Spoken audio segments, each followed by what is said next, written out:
টাকা করে দিচ্ছে, তিনি আর মাইনে পাচ্ছে, তিনি কি আপনার আমার কাজটা দেখছে ঠিকঠাক?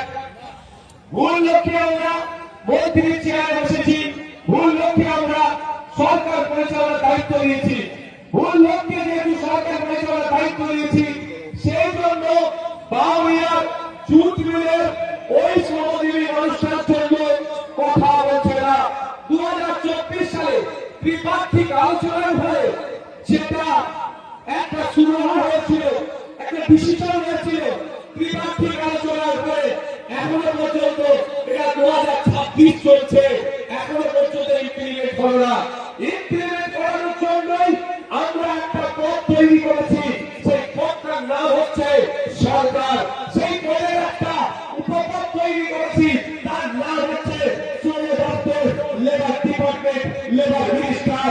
সেই লেবার মিনিস্টারকে 1.5 লক্ষ টাকা করে পার মান্থ আমরা দিচ্ছি। 2024-2026 এর মধ্যখানে গঙ্গা দিয়ে অনেক পানি হয়ে গেল, এখনো পর্যন্ত অপদার্থ ব্যর্থ লেবার মন্ত্রীর জন্য এখানে জুট মিলের ওয়ার্কার্সরা তাদের সঠিক মূল্যায়ন হচ্ছে না, মজুরির দাম পাচ্ছে না। তাই আপনাদের বলবো, এখন গেট বন্ধ করে প্রতিবাদ করলে আমার হাত থেকে ট্রেন আসছে, যে অধিকার সেটা তৃণমূলের কিছু তোলা আমাদের নেতাকে দিয়ে তারা ম্যানেজ করে হাজার হাজার কোটি টাকা এই সাধারণ সহজ সরল শ্রমজীবীদের মাথার উপর দিয়ে এই তৃণমূল নামক সরকারটা খেয়ে নিচ্ছে, আর কোম্পানিগুলো ফুলে ফেলে উঠছে। তাই আপনাদের বলবো, এই অবস্থা থেকে পরিত্রাণ তৈরি করতে চান, এই সরকারটাকে আমাদের চেঞ্জ করতে হবে।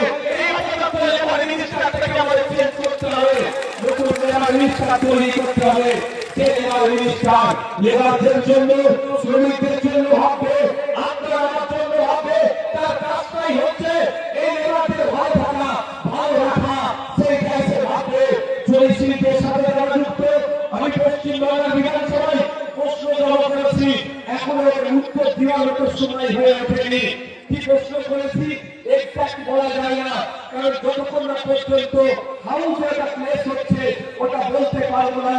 কিন্তু আপনাদের বলে রাখি, আমি যেই মর্মে প্রশ্ন করেছি, আমার প্রশ্নের উত্তরটা এটাই আসতো যে হাওড়া জেলাতে, উলুবেড়িয়াতে, বাউরিয়াতে কত জরিপ শ্রমিক আছে, তোমরা এখানে পারে কত জরিপ শ্রমিক আছে, কত দর্জি শ্রমিক আছে, এর তথ্যটা উঠে আসতো। আমার মনে হয় অপদার্থ লেবার মিনিস্টারের কাছে সরকারের নামে যে সরকার চালাচ্ছে এই মমতা ব্যানার্জি, ইনাদের কাছে এই তথ্য নাই।